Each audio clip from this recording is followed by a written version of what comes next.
Hello, I would like to read you a passage from my new book, The Shining of Being, which is the latest volume in the Essence of Meditation series. And I'm going to read from the beginning of chapter 2, titled The Water in the Wine. And it starts with a quotation from Sri Nisargadatta Maharaj. Just as every drop of the ocean carries the taste of the ocean, so does every moment carry the taste of eternity. We are all experiencing ourself all the time. That is, everyone always feels, I am myself. Imagine we were to ask anyone, are you yourself? They would answer, yes. Why? Because we are all having the experience of being ourself, irrespective of whatever thoughts, feelings, and perceptions may be present.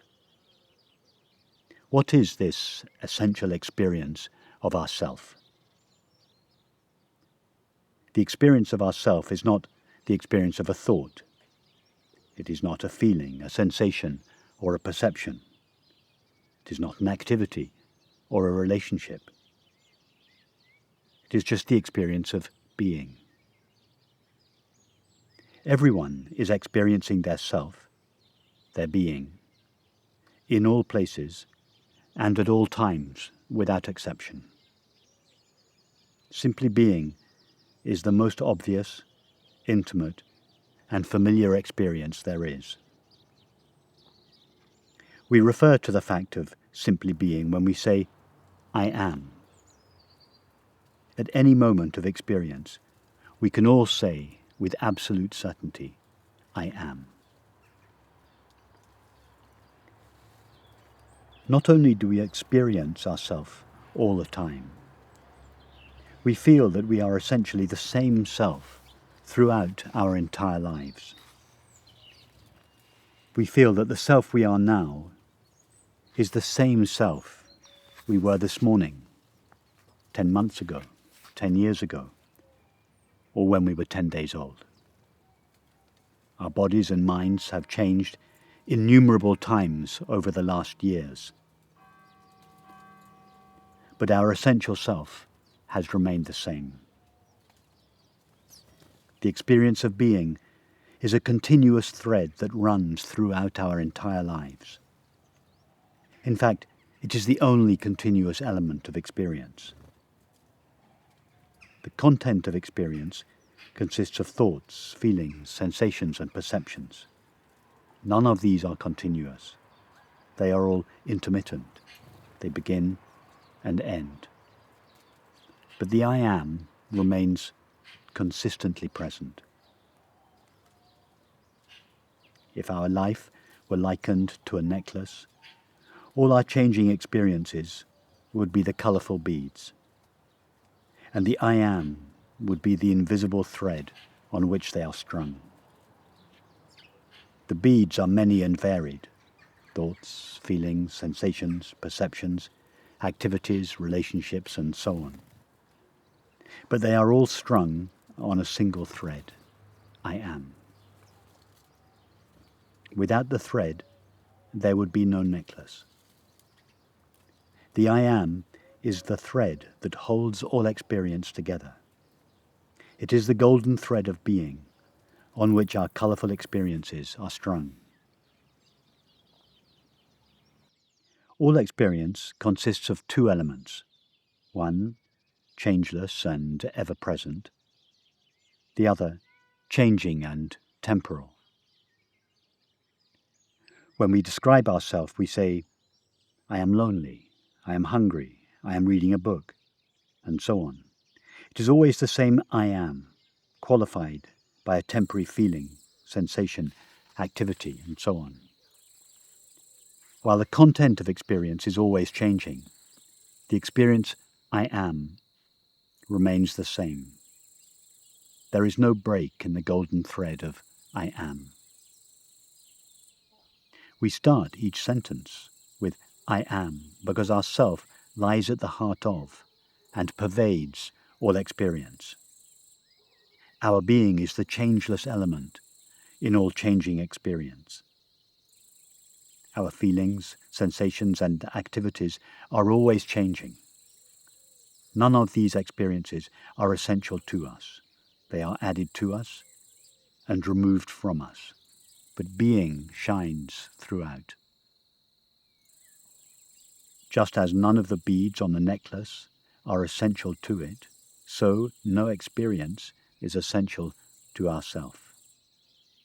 Experiences are like ornaments that decorate I am, but are not essential to it. The beads can be removed, and the necklace remains as it is. Likewise, thoughts, feelings, and perceptions can be removed from us, but our being remains as it is, pristine, ever-present, luminous, still, and at peace.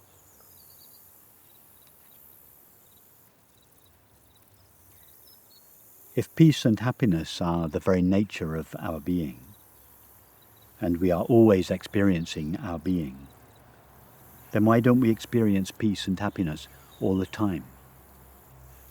The reason is simple.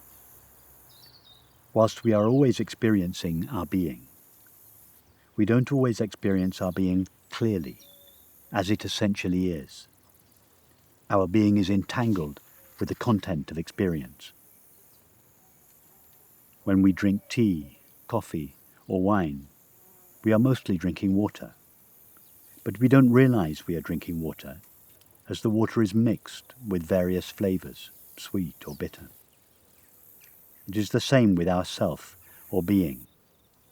In every experience we have, whether pleasant or unpleasant, we are experiencing our being. Being is shining clearly in the midst of each experience. However, our being merges with the flavors of experience.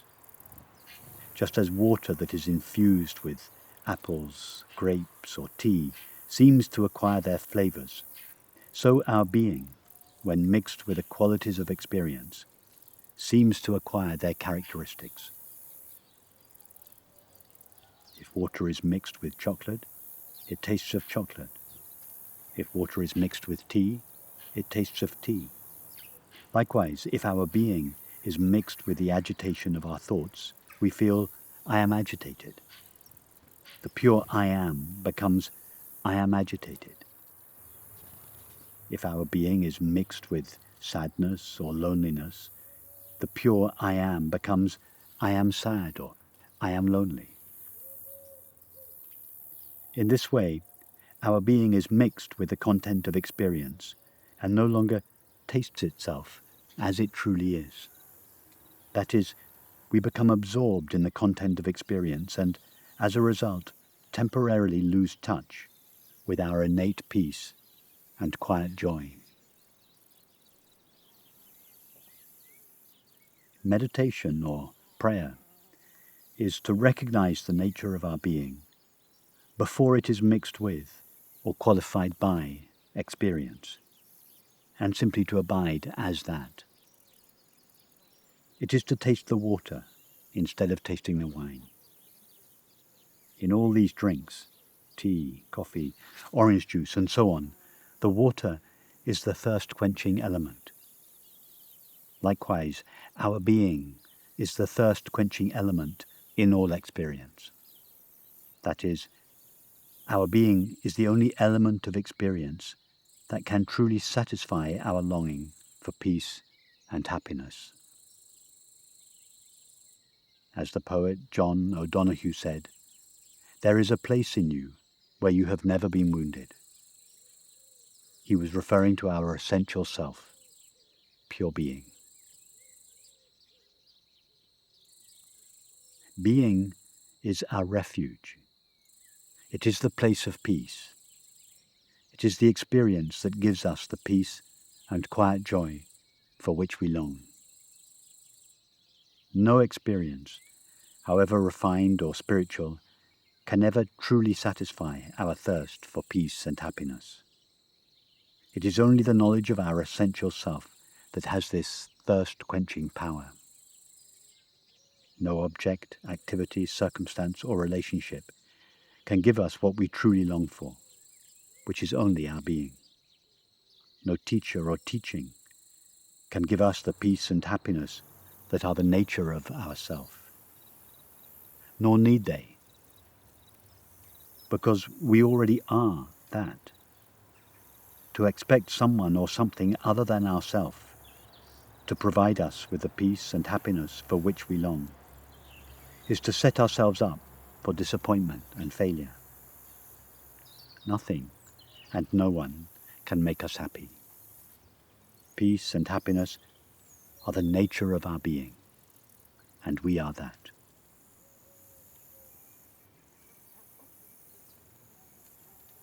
Nothing and no one can make us happy. Peace and happiness are the nature of being, and we are that. In fact, everyone tastes the peace and quiet joy that is our nature numerous times throughout the day. For instance, every time a thought or feeling comes to an end, a desire is fulfilled, we are astonished or amazed, or we are touched by love, we briefly taste our true nature of simply being and experience its innate peace and quiet joy. Our being is tasting itself, so to speak. Thus, the experiences of peace, happiness, and love are interventions of our being in the flow of experience, like the clouds briefly parting and allowing the blue sky to shine through. The experiences of peace, happiness, and love are the shining of being in the midst of experience. Thank you.